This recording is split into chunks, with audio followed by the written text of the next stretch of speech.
Hey Jessica, how you doing? Okay, so I was reading through your writing, everything makes sense here, and looking at your ad. One thing that what I really want to mention is that when I direct assignments and when I direct students in which direction to take their with my recommendations, etc. I have pretty much one thing in mind, and the main thing that I'm thinking of is including this piece in your student portfolio.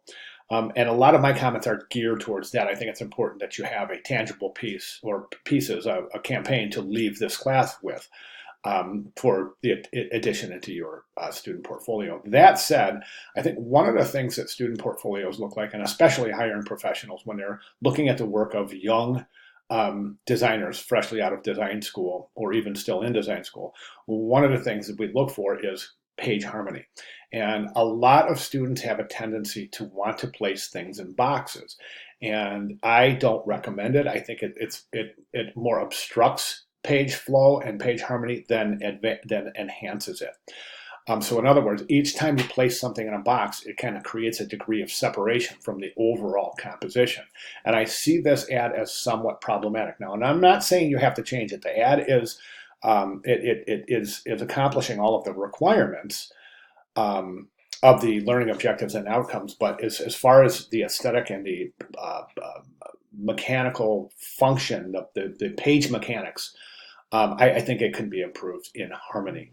My recommendation is to use one background image. Now, if you go ahead and take a look at the examples in the announcements area, you'll see each one has a common conceptual setup in that they all include one background image and the type is assembled right over the image.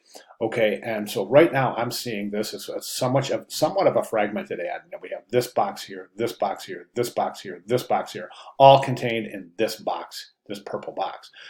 So now, as I said, if you want to change it to that other configuration with one background image type set right on the image, that's great. But like I said, you don't have to. Now, let's go through this ad.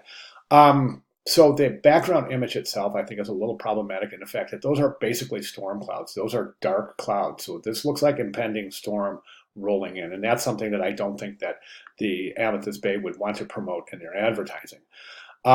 These images, is that your masked image? I'm not sure if that's a masked image or not. It's hard to tell, but don't forget this assignment does require inclusion of the masked image from assignment 2-1. So be sure to include that.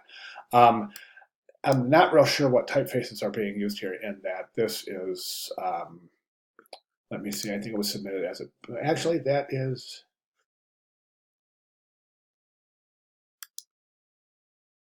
hang on one second.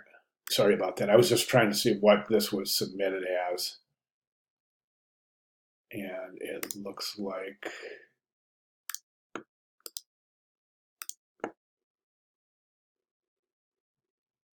okay, I'm running a little bit slow here. I'm sorry about that. But yeah, okay, that's a PDF document then. So I won't be able to check those typefaces, but make sure you're using Arial bold for the heads, Arial bold italic, and then regular Arial for the body copy.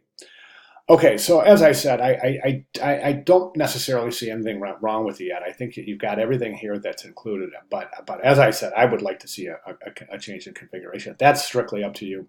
Now, in this particular ad right here, I would say what I would do here is if you're going to include this little body copy right here. So everything up to it. Here's your contact information, right? So air travel from selected airport dates subjects to availability. I would place that above. I would put the logo at the bottom.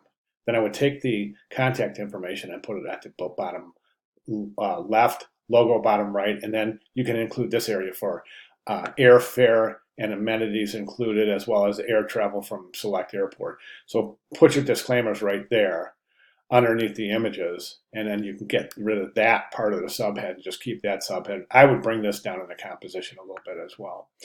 Okay, so let me know what your intent. Oh, by the way, another thing I want to mention is that apparently this ad doesn't have a bleed, and of course I can't check without the AI file. But we're seeing these little white slivers here, indicating that the background purple image hasn't been dragged out to the bleed guide. So we're seeing bits of the original background, and that's problematic. So that's why we bleed out the background if it's intended to run off the edge of the page. We have to bleed it out to the bleed guides. Okay, so if you have any questions at all, please let me know. I'll be glad to make any necessary answer any questions, comments, or concerns. All right. Yeah, just let me know what your intent is here, and we'll take it from there. But at this point, I think most important thing is just to let me know if you have any questions. All right. Thanks, Jessica.